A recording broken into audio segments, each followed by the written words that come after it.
지난 주간에 조금 안타까운 소식을 듣게 되었습니다. 제가 아는 선교사님이 인도에서 선교를 하시는데 갑자기 병이 나셨어요. 그래서 본인의 다리를 4분의 1을 절단을 하셨다는 거예요. 근데 알고 보니까 이제 당뇨병이 계셨는데 선교를 하시면서 또 특별히 인도 같은 지역은 더 선교가 어렵지 않습니까? 그렇게 하다가 자기 몸을 돌보지 않고 선교를 하는 가운데에서 처음에는 조그만 그 점같이 발가락에 검은 점 같은 것이 있었는데 그저 얼마 있지 않아서 거기 썩어 들어가면서 4분의 1을 잘라냈다는 얘기를 전에 들었습니다. 참으로 안타깝고 참 뭐랄까요.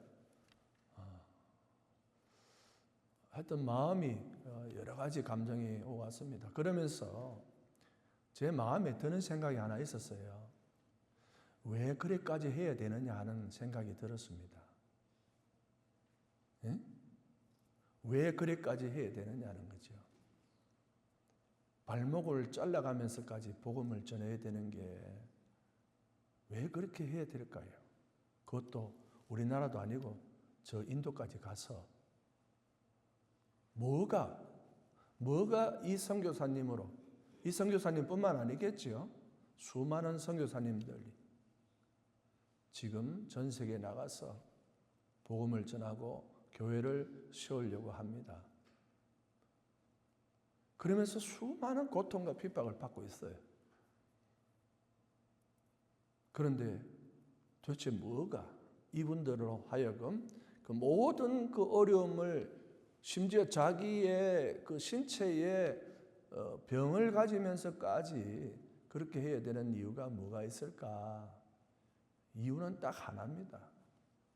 하나님의 나라를 회복하기 위한 것이죠. 이 사탄 마귀의 손아귀에 있는 영혼들을 구해내어서 하나님의 나라로 인도하기 위한 그 열정, 그 열심, 그 하나로 지금 전 세계에 정말 그 어려운 곳에서도 자신의 몸을 아끼지 아니하고 복음을 전하고 있다고 생각합니다. 그래서 지금 저와 여러분이 이 자리에 있는 것입니다. 복음이 예루살렘과 온 유대와 사마리아 땅끝까지 복음이 전거되지 않았다면은 우리가 지금 우리 코리안 한국 사람들이 여기 이렇게 모여 있을 수 있겠습니까? 수많은 그 복음을 전하는 분들의 희생과 헌신이 있었기 때문에 하나님의 나라가 지경이 넓혀지고 그래서 우리까지 복음이 전해되어 우리가 여기에 있다고 믿습니다. 그렇다면 우리도 그 열심을 내어서 복음을 전해야 되겠지요. 우리도 그 복음을 다른 사람들에게, 믿지 않는 자들에게 전해야 됩니다. 그래서 그 하나님의 나라의 회복과 그 지경을 넓혀서 하나님의 절대 주권이 통치하는 그 세상을 우리가 회복하는 것이 우리의 중요한 사명이라고 믿습니다. 그런데 이 질문을 던지고 이 사명을 감당하면서 우리가 또 하나 생각해 봐야 될 게 있습니다. 우리가 여기 왔습니다. 복음을 전했습니다. 교회를 세웠습니다. 하나님 나라를 점점 회복하며 지경을 넓혔습니다. 그럼 이제 어떻게 살아야 하지요? 하나님의 나라의 백성이 되었습니다. 그 어려움을 무릅쓰고 하나님의 나라 백성 만들기 위해서 하나님의 나라의 백성을 만들었습니다. 그러고 난 다음에는 어떻게 살 것인가 하는 것입니다. 여러분, 이 질문을 심각하게 들으셔야 됩니다.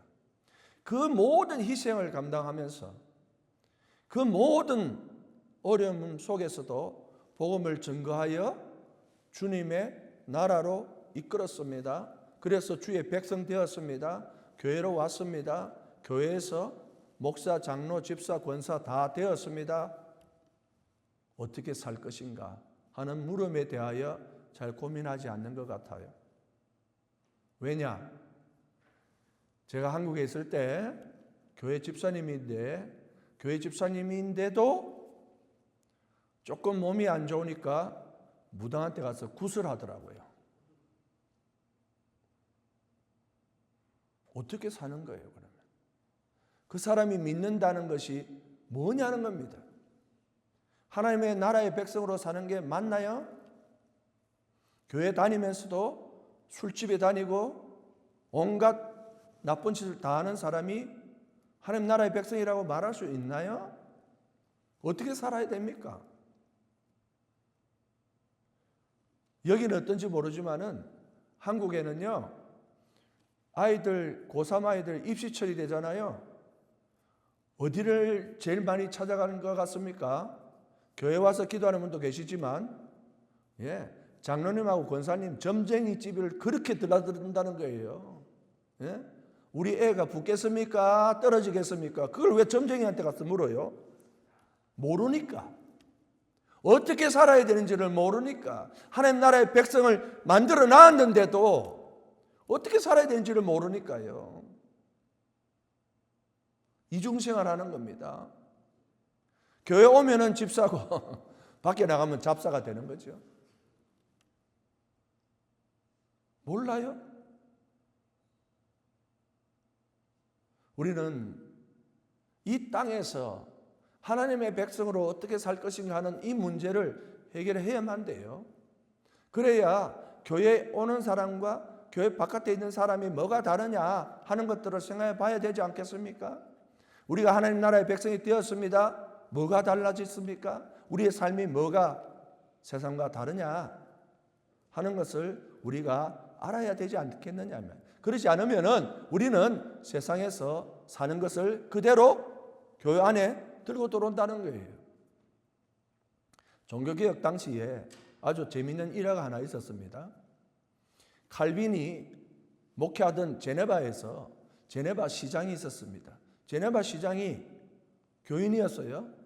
그런데 시장에 들어올 때 어떻게 들어왔겠습니까? 시장으로서의 권위를 가지고 들어온 거예요. 그래서 시장으로서의 권위를 가지고 들어올 때 뭐를 들고 들어왔느냐? 봉을 들고 들어온 거예요. 봉을. 그런데 칼빈 그 목사님이 No! 교회 안에서는 당신이 시장이고 이런 거 없어. 내려놓고 오세요. 그래서 교회 바깥에 시장 봉을 두고 왔다고 하는 거잖아요. 그 시장은 어떤 생각을 갖고 지금 교회에 들어온 겁니까? 자기 여전히 시장으로 들어오는 거예요. 시장으로. 어떻게 살아야 될지를 모르는 것이죠. 사랑하는 성도 여러분, 여러분은 예수 그리스도의 몸된 교회를 다니시면서 어떤 신앙생활을 하고 계십니까? 그런 면에서 오늘 본문 말씀은 우리가 어떻게 살아야 되는지에 대하여 잘 알려주는 말씀이라고 생각합니다. 하나님께서 젖과 꿀이 흐르는 가나안 땅으로 이스라엘 백성들을 이끌어 오셨습니다.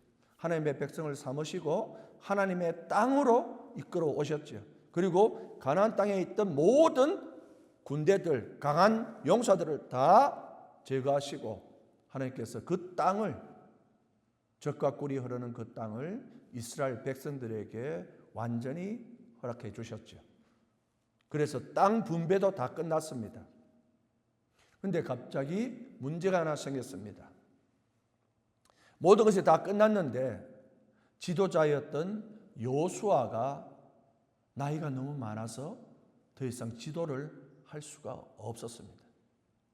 나이가 여호수아가 이 여리고 가나안 땅을 정복할 때만 하더라도 나이도 많았었는데 지금 이 정복이 다 끝났을 경우에 나이가 거의 110세 정도 되었다고 생각하는 거예요. 여러분, 100살이 넘었으니까 몸을 가누기도 힘든데 그 이스라엘 백성들을 지도한다는 게 어렵지 않습니까? 그래서 이 여호수아가 자기가 나이 많아 이제 더 이상 이스라엘을 지도할 수 없으니 귀한 가르침을 하나 줬습니다. 그 가르침이 뭐냐? 이 땅에서 어떻게 살 것인가를 알려줬다는 거예요. 똑같은 얘기죠. 하나님 나라에 들어왔습니다. 하나님의 땅에 들어왔습니다. 이제 땅을 차지했습니다. 여호수아가 어떻게 살 것인가? 이 젖과 꿀이 흐르는 땅에서 어떻게 살 것인가에 대하여 여호수아가 아주 중요한 가르침을 주었다는 것입니다. 사랑하는 성도 여러분, 가만히 한번 생각해 보세요. 이스라엘이 하나님의 백성으로 어떻게 사는지를 한 번이라도 경험을 해봤을까요? 없어요. 왜냐? 이스라엘 백성이 그전에는 무엇으로 살았습니까? 노예로 살았습니다. 430년 동안 애굽의 노예로 살았지요. 그렇죠? 자기 땅이 없어요. 근성이 노예 근성만 있는 거예요. 그러다가 출애굽을 했습니다. 자유를 얻었어요. 자유인이 되었습니다. 하지만 그들의 삶은 어떤 삶이었습니까? 광야의 나그네의 삶이었습니다. 그들의 삶은 하나님의 나라의 삶을 살아보지를 못했어요. 그래서 그들은 어떻게 살았습니까? 늘 나그네처럼 살았습니다. 그리고 하나님의 땅에 들어왔습니다. 가나안 땅에 들어와서 그 다음부터는 어떻게 살았습니까? 노예에서 나그네에서 이제는 군인으로 살았던 거예요. 맨날 찢고 뽑고 싸우고, 지금 이겨야 우리가 땅을 차지한다. 그러니까 한 번도 하나님의 나라의 백성으로 살아본 적이 없는 거예요. 그래서 이제 여호수아가 하나님의 나라를 들어왔으니까 하나님 나라의 백성으로 어떻게 살 것인가를 알려주고 자기가 물러나야 되겠구나 라고 생각을 한 것입니다. 여러분, 이 말씀이 우리한테 왜 중요합니까? 여러분은 성도로 살아본 적이 있습니까? 한 번도 없어요. 그전에는 어떻게 살았습니까? 세상 사람들처럼 살은 거예요. 세상 지국 가지고 학생은 학생처럼, 기업하는 사람은 기업하는 사람처럼, 그렇지 않습니까? 여러분이 성도, 거룩한 무리로 살아본 적이 없다는 거예요. 그러니까 교회 왔는데 어떻게 살아야 되는지를 모르는 거죠. 그래서 우리도 오늘 여호수아가 하나님의 나라의 백성이 된 이스라엘 백성들에게 알려주는 그 말씀을 귀를 기울여야 된다는 것입니다. 여러분들은 어떻게 살아야 될 것인가? 하나님의 백성으로서 여호수아가 두 가지를 오늘 본문에서 가르쳐주고 있습니다. 하나님의 아름다운 이 땅, 오늘 본문에 보면 아주 특이한 말이 있어요. 아름다운 땅. 보통은 젖과 꿀이 흐르는 땅이라 그랬는데 오늘 본문에는 아주 독특한 표현이 나와요. 아름다운 땅. 그런데 우리 타이틀에서는 Beautiful Land로 나왔는데 여기는 아마 번역본에서 제가 고쳤기 때문에 Good Land로 나와요. Beautiful Land와 Good Land는 차이가 뭘까요? Beautiful Land는 보기에 좋은 거잖아요.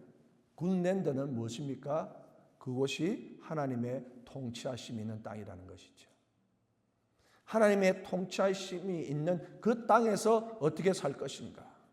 우리 교회가 하나님의 통치하심이 있는 땅인 줄로 믿습니다. 그럼 이곳에서 우리가 어떻게 살 것인가? 바로 그것을 여호수아가 두 가지로 우리에게 말해주고 있습니다. 그 첫 번째가 바로 우상숭배하지 말라는 겁니다. 여러분, 이 말씀이 여러분은 이상하게 들리지 않습니까? 저는 너무 이상하게 들렸습니다. 왜냐? 이스라엘 백성은 누구를 섬기는 백성입니까? 하나님 섬기는 백성이에요. 하나님 섬기는 백성에게 우상숭배하지 말라라고 하는 말은 이 백성이 하나님을 섬기지 않거나 아니면 하나님 말고 다른 우상을 섬길 확률이 상당히 많다는 것을 말하는 것이죠. 그 말은 사탄이 우상숭배를 시킬 수 있는 우상숭배를 시키려고 공격하는 대상이 누가 제일 우선순위가 된다는 겁니까? 하나님 나라의 백성이 된다는 거예요. 우리 모두가 사탄의 공격 1호 대상이 되는 거예요. 그렇기 때문에 여호수아가 하나님의 나라에 들어온 이상 하나님의 백성이 제일 먼저 경각심을 가져야 될 것이 바로 우상숭배하지 아니하고 하나님만을 섬기는 것이 우선이다. 그러면서 이 여호수아가 5가지를 하지 말라고 5가지 금지 명령을 내렸습니다. 그 말씀이 본문 7절에 나와 있는 말씀이에요. 뭐 어떻게 5가지를 말했느냐? 7절에 너희 중에 남아있는 이 민족들 중에 첫째, 이 민족 중에 들어가지 말라 그랬어요. 아예 이 민족하고 접촉하지 말라고 그러는 거예요. 두 번째로 그들의 신들의 이름을 부르지 말라 그랬습니다. 신들의 이름을 부르지 말라는 말은요, 그냥 단순히 부르지 말라는 이런 뜻이 아니에요. 그 다른 신들의 이름을 주술처럼 주문처럼 그렇게 읊조리지 말라는 얘기입니다. 마치 불교 신도들은 무슨 일 있으면 어떻게 얘기합니까? 나무아비 탑을 관세음보살 그런 것처럼 하나님의 나라의 백성들이 그런 식으로 다른 우상들의 이름을 부르지 말라고 하는 것이죠. 세 번째, 그들을 가리켜 맹세하지 말라는 거예요. 절대 맹세하지 말라는 거예요. 네 번째로 그것을 섬기지 말고 마지막 5번째, 절하지 말라고 얘기했습니다. 전부 다 우상 숭배와 관련된 명령입니다. 이스라엘 백성들이 왜 이 말씀이 중요했느냐? 하나님의 땅에 들어왔지만 그 땅에는 아직까지 남아있는 가나안 족속 사람들이 있었다는 거예요. 그러니까 하나님의 나라 안에 하나님의 나라의 백성이 아닌 가나안 사람들이 남아있는 것이죠. 마치 우리가 하나님의 나라 안에 있지만 어디에 있습니까? 세상 속에 있는 것과 똑같은 것이죠. 그런데 그 가나안 족속과 가까이 있고 그들에게 접촉하고 그들의 문화를 서로 간에 교류하게 되면 자연스럽게 우상숭배하게 된다는 것입니다. 그래서 이 여호수아가 그것을 하지 말라고 경고한 것이죠. 여러분, 우상숭배하지 말라고 하는 이 말을 우리가 참 지혜롭게 잘 들어야 돼요. 많은 분들이 우상숭배하지 말라니까 절에 가서 부처 앞에서 절하지 말라 뭐 이런 뜻으로 이해를 하시는 분도 계시겠죠. 맞습니다. 당연히 돌이건 쇳덩거리거든 나무건 어디에다가 절을 하거나 거기를 섬기면 안 되겠죠. 그런데 오늘 이 말씀은 그런 뜻으로만 얘기한 게 아니에요. 우상숭배하지 말라는 그 말씀의 뜻은 하나님 외에 마음을 뺏기면 다 우상숭배라는 거예요. 하나님 외에 다른 곳에 마음을 뺏기면 그게 바로 우상숭배라는 것입니다. 여러분, 만약에 여러분의 자녀가 있잖아요. 그러면 여러분 마음속에 자녀에게 마음이 뺏겼습니까? 그럼 자녀가 우상이 되는 거예요. 자녀하고 더 많은 시간을 보내고 자녀 때문에 만약에 내가 성경 읽을 시간을 빼먹고 기도하지 않습니까? 그러면 자녀가 우상이 되는 거예요. 내 마음을 뺏어가는 것, 하나님 외에 다른 것으로 내 마음이 뺏기고 내가 거기에 관심을 가지게 되면 그게 바로 우상숭배라는 거예요. 만약에 여러분이 마음속에 돈이 자리를 잡고 있습니까? 그래서 여러분 마음속에 돈이 여러분의 우상이 되고 있다면 그게 바로 하나님 앞에 여러분의 마음을 벌써 빼앗긴 것이죠. 하나님 외에 그 어떠한 것도 하나님은 원하지 않으시는 거예요. 그것을 말씀하는 겁니다. 내 마음에 하나님 외에 다른 것이 들어와 있는 것을 하나님은 원치 않으셔요. 그래서 십계명에 뭐라고 그랬습니까? 나 외에 다른 신을 내게 두지 말라. 제일 첫 번째 계명으로 말씀하셨어요. 두 번째 뭐라고 그랬습니까? 너를 위하여 새긴 우상을 만들지 말며 하늘에 있는 것이나 땅에 있는 것이나 땅 아래 물속에 있는 것이 그 어떤 형상이라도 만들지 말고 거기에 절하지 말라. 나는 질투하는 하나님인즉 나를 미워하는 자는 그 죄를 아비로부터 아들에까지 3대까지 내가 갚을 것이지만 나를 사랑하는 자에게는 내가 1000대까지 은혜를 베풀 것이라고 하나님께서 말씀해 줬지 않습니까? 그만큼 우상 숭배는 너무나도 무서운 것이기 때문에 이 하나님의 나라의 백성들이 하지 말아야 될 것은 하나님 외에 다른 것을 두는 것입니다. 그럼 목사님, 가족도 버리고 돈도 버리고 세상을 등지고 살아야 됩니까? 아니요. 그런 말 아닙니다.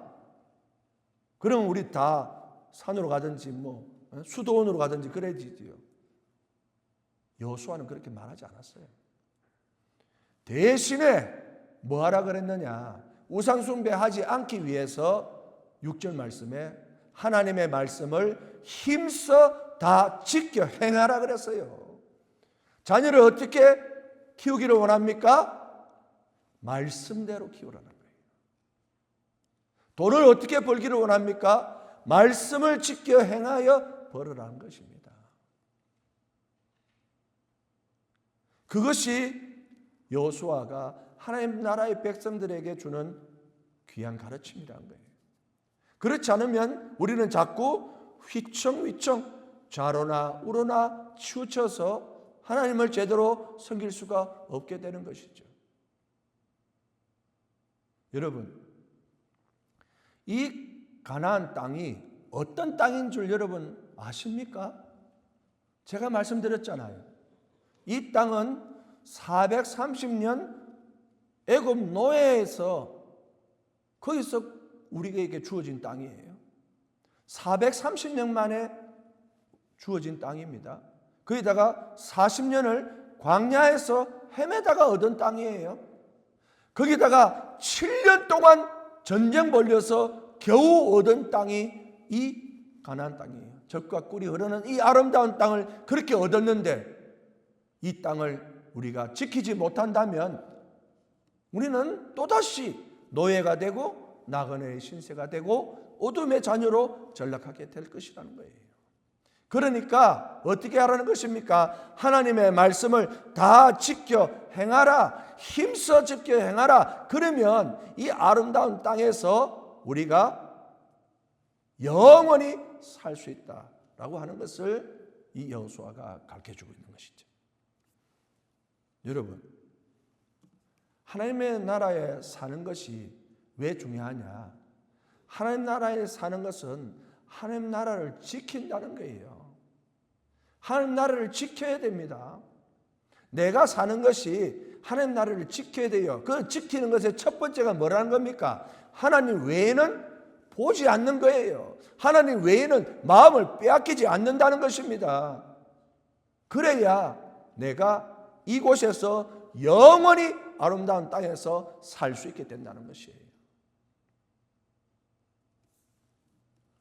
여러분, 다니엘을 아시죠? 다니엘은 하나님의 백성이었습니다. 그런데 그가 바벨론의 총리도 하고 또 바사 나라의 국무총리도 했습니다. 그런데 갑자기 날벼락 같은 금지 명령이 내렸죠. 바사 왕의 형상을 만들었는데 그 형상 외에 기도하거나 절을 하면은 사자굴에 집을 넣겠다라고 말을 했어요. 정말 중요한 순간이 왔습니다. 그때 이 다니엘은 어떻게 했습니까? 전혀 개의치 않고 그는 여전히 예루살렘을 향하여 창문을 열고 예전에 했던 것과 같이 기도했습니다. 그의 마음은 빼앗기지 않았습니다. 그의 마음은 흔들리지 않았어요. 그는 오직 하나님만 바라보았습니다. 결국 사자굴에 던져졌습니다. 어떤 일이 벌어졌나요? 사자굴에 던져졌지만 그는 머리털 하나 상하지 않고 몸 하나 상하지 아니하고 살아서 사자굴에서 나오게 되었습니다. 그를 모함했던 사람들은 다 죽음을 보게 된 것이죠. 무엇을 말하고 있습니까? 내가 하나님 외에 다른 것에 마음을 두었다면, 만약에 다니엘이 살려고 했다면 얼마든지 그렇게 할 수 있었겠죠. 그러나 그것은 사는 길이 아니라 또 다른 죽음의 길이라는 것이죠. 그러나 하나님을 믿고 하나님만을 섬기면 하나님께서 살 길을 열어주신다는 거예요. 그러니까 우리가 어떻게 살아야 됩니까? 이제 우리를 흔들어 놓는 것, 하나님으로부터 우리의 마음을 빼앗기는 것은 모두 다 끊어야 돼요. 여러분을 유혹하는 것들, 여러분의 관심 속에 하나님보다 더 여러분에게 마음을 끄는 것이 있다면 그것이 뭐가 되었든 그것을 물리치고 말씀 붙잡고 말씀 안에서 그 일을 행할 때에 하나님께서 이 아름다운 땅에서 영원히 살 수 있는 복을 주시는 줄 믿습니다. 두 번째로 여호수아가 말한 것은 어떻게 하면 하나님의 나라에서 이 아름다운 땅에서 살아가야 되느냐? 하나님을 사랑하라 그랬어요. 하나님을 사랑하라. 오늘 본문 11절 말씀해 보니까 그러므로 스스로 조심하여 너희의 하나님 여호와를 사랑하라 그렇게 말했습니다. 여러분, 이 말씀도 좀 의아한 말씀입니다. 왜냐하면 이스라엘이 하나님을 사랑하지 않았나요? 그런데 왜 여호수아가 이런 명령을 하였을까요? 두 번째로는 하나님을 사랑하라. 어떻게 사랑하라는 겁니까? 너무나 막연한 얘기처럼 들릴 수 있습니다. 그런데 실제로 이스라엘 백성들은 하나님을 사랑하지를 않았습니다. 혜택을 누릴 거는 다 누려놓고 하나님을 사랑하지 않았습니다. 그들은 하나님을 사랑한 것이 아니라 어떻게 했습니까? 하나님을 이용해 먹은 거예요. 급할 때만 하나님 찾고 자기한테 잘해줄 때만 하나님 고맙습니다.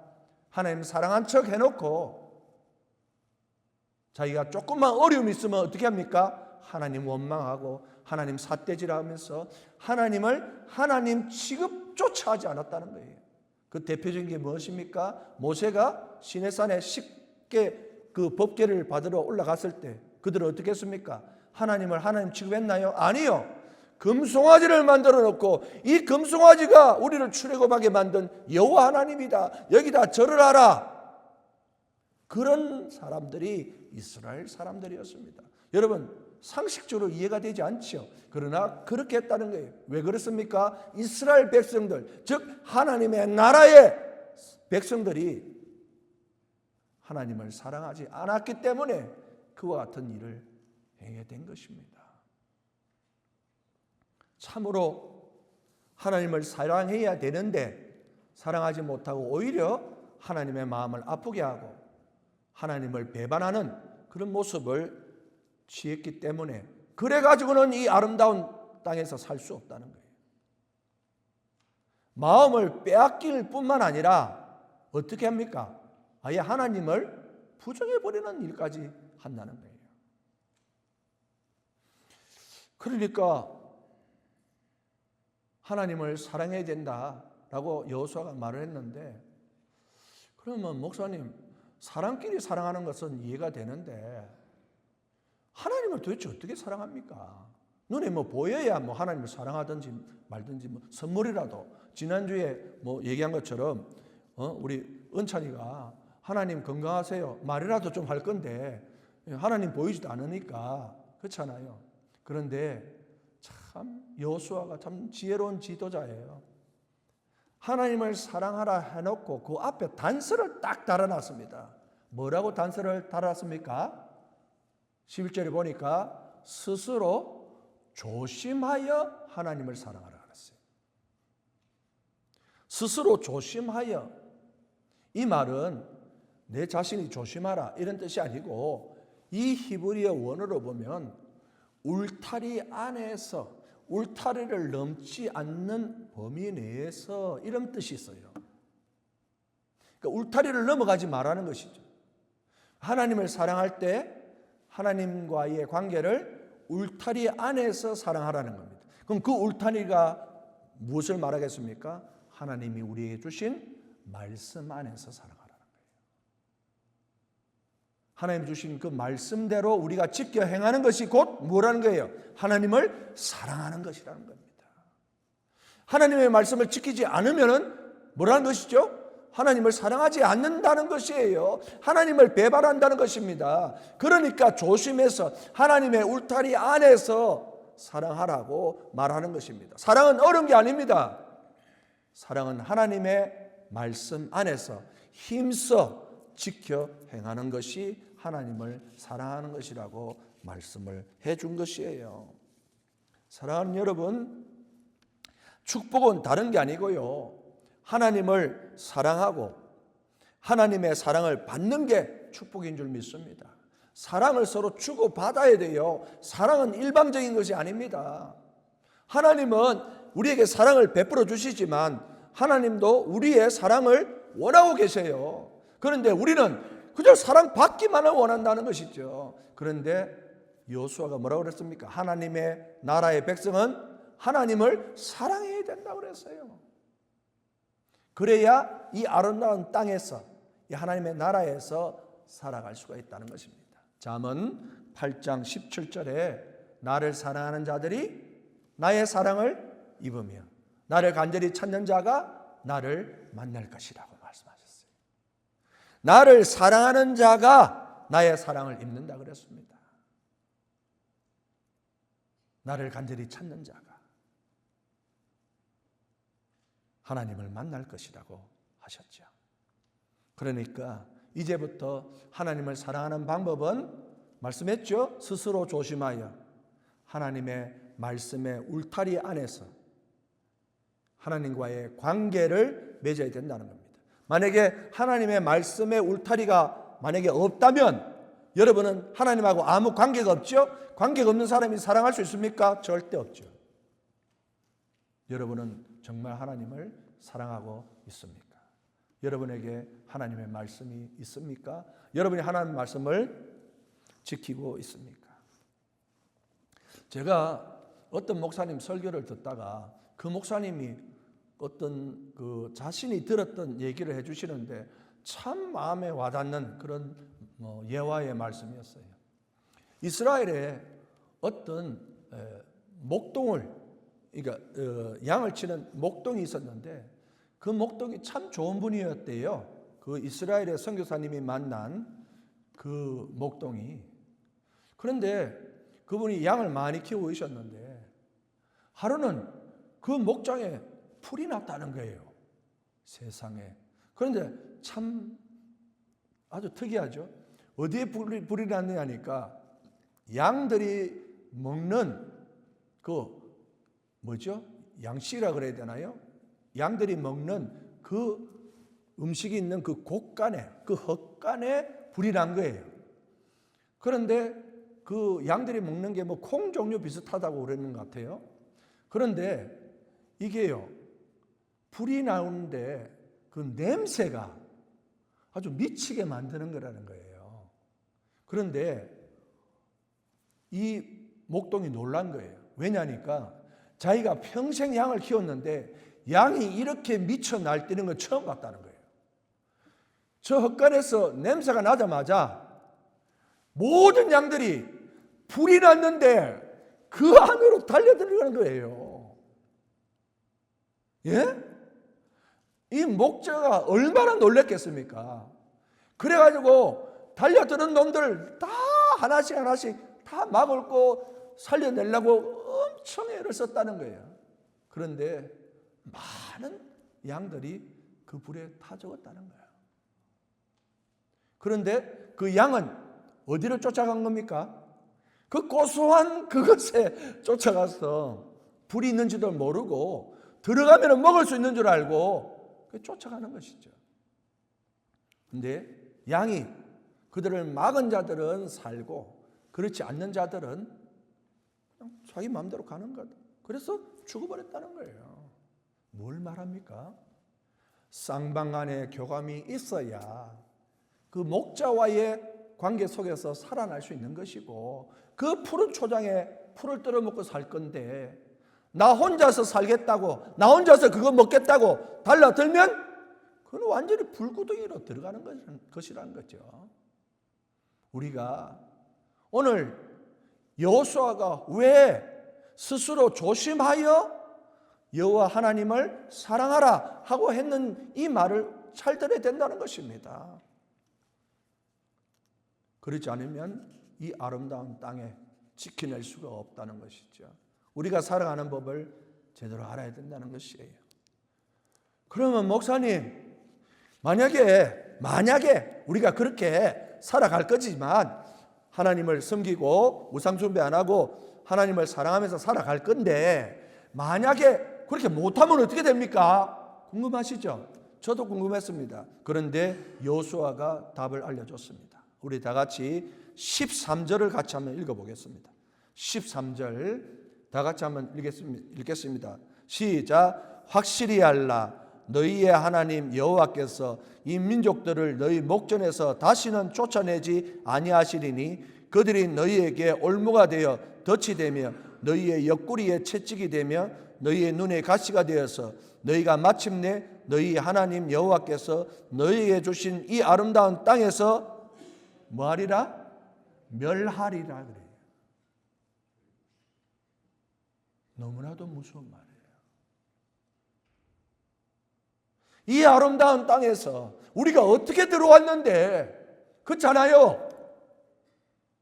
이 하나님의 나라에 우리가 어떻게 들어왔는데 우상숭배하게 되면, 하나님 외에 다른 것에 마음을 두게 되면, 하나님 사랑하지 아니하고 내 마음대로 행동하고 하나님의 말씀을 지키지 아니하고 그렇게 하면 멸하리라 그랬어요. 제 말이 아니죠. 분명히 말했죠. 그런데 더 무서운 말 16절 마지막 절 한번 다시 보겠습니다. 같이 읽겠습니다. 시작. 만일 너희가 너희의 하나님 여호와께서 너희에게 명령하신 언약을 범하고 가서 다른 신을 섬겨 그들에게 절하면 여호와의 진노가 너희에게 미치리니 너희에게 주신 아름다운 땅에서 너희가 속히 멸망하리라 하니라. 무서운 저주의 말씀입니다. 하나님의 진노가 임하여서, 하나님의 백성인데 하나님의 백성에게 하나님의 진노가 임하여서 아름다운 땅에서 속히 멸망하리라. 사랑하는 성도 여러분, 저는 더 무서운 게 뭐냐, 이 땅에서 쫓겨나는 것, 그것도 무섭죠. 그것도 무서워요. 여러분, 에덴 동산에서 아담과 하와가 어떻게 쫓겨났습니까? 우상 숭배하다가 쫓겨나고 하나님 말씀 안 듣고 자기 마음대로, 그렇잖아요, 행동했다가 불순종했다가 그 좋은 에덴 동산에서 쫓겨났잖아요.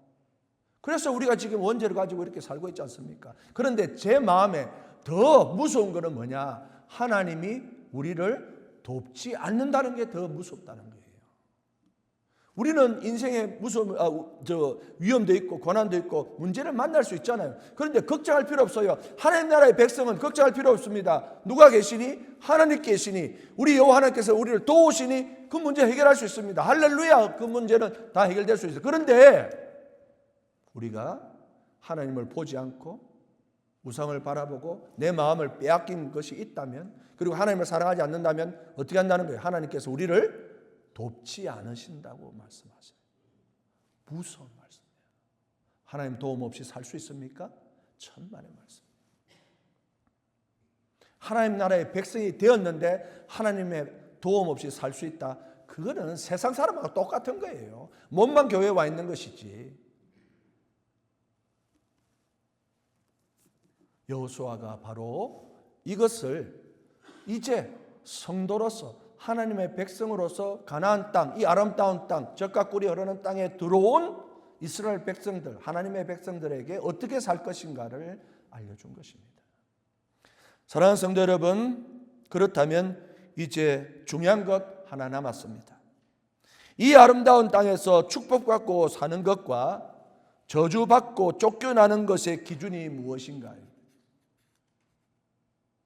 이 아름다운 땅에서 축복받고 사는 것과 저주를 받아 쫓겨나는 것의 기준이 무엇입니까? 딱 하나입니다. 우상 숭배예요. 하나님을 사랑하느냐는 거죠. 하나님에게만 포커스를 맞추는 거예요. 여러분 생각해 보세요. 내가 사랑하는 사람이 있어요. 내 배우자가 있습니다.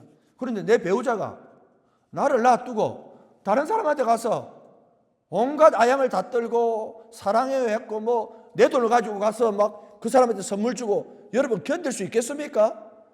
말이 안 되는 거잖아요. 그것도 못 견디는데 하물며 하나님은 그렇잖아요. 우상 숭배가 그렇게 무서운 것이라는 것을 하나님 나라의 백성들이 깨달아야 된다는 거예요. 지금 이 시대에 이것을 깨닫지 못하기 때문에 우리가 세속화에 지금 물들어져 가고 있습니다. 지금 너무 교회들이 하나님을 섬기지 않고 있습니다. 세상처럼 변해가고 있습니다. 세상 문화와 너무나도 가까이 하고 있습니다. 마치 세상이 자기들을 좋아해 주기를 바라는 것처럼 교회들이 아주 그냥 이상하게 흘러가고 있습니다. 그러나 오늘 여호수아가 이스라엘 백성들에게 얘기한 것처럼 하나님의 백성인 우리들에게 얘기하는 이 말씀을 우리가 귀담아 들어서 우리는 이 말씀대로 살아갈 수 있기를 간절히 바랍니다. 사랑하는 거룩한 교회 성도 여러분, 예수님을 믿고 난 이후에 하나님 나라 백성으로서 우리가 어떻게 살아야 하나님께서 주신 그 모든 축복을 누리며 영원히 살 수 있을까요? 여호수아가 우리에게 알려줬죠. 하나님만 섬기고 사랑하고 말씀에 순종하라고 했습니다. 이제 선택이 남았습니다. 제가 여러분한테 여호수아가 알려준 것처럼 저도 여러분들한테 알려주었습니다. 이제 선택만 남았습니다. 여러분이 정말로 이 좋은 곳에, 이 하나님의 나라에 살기를 원한다면 하나님 외에 다른 곳에 마음을 빼앗기지 말아야 합니다. 하나님만 사랑해야 됩니다. 하나님을 찾아야 합니다. 그러려면 어떻게 돼요? 예배에 빠지면 안 되죠. 예배에 빠지면 안 돼요. 그리고 말씀을 늘 묵상하고 기도해야 하고 쉬지 말고 기도해야 합니다. 이 모든 것이 하나님을 사랑하는 행위라는 거예요. 모두 하나님께서 원하시는 것입니다.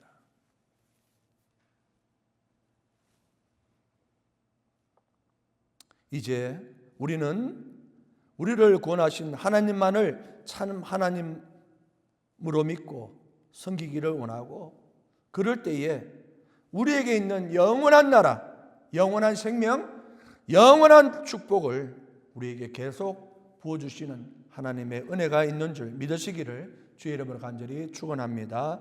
아멘. 기도하겠습니다. 사랑과 은혜가 많으신 하나님 아버지, 우리가 믿고 난 다음에 하나님 나라의 백성이 되고 난 다음에 이 세상에서 어떻게 살아야 될 것인지 오늘 배웠사오니 배운 대로 힘써 지켜 행할 수 있는 저희들이 되게 하여 주시옵소서. 하나님 외에 마음을 뺏기지 않게 하여 주옵소서. 내가 하나님 외에 내 마음을 의탁하고 의지하는 그 어떤 것들도 잊지 않게 하여 주옵소서. 오로지 하나님만 바라보고 하나님만 의지할 수 있는 하나님 나라의 백성들이 되게 하여 주옵소서. 그래서 영원히 이 땅을 지키며 이곳에 하나님의 백성으로 살아가는 저희들이 되게 하여 주옵소서. 예수님 이름으로 간절히 기도합나이다. 아멘.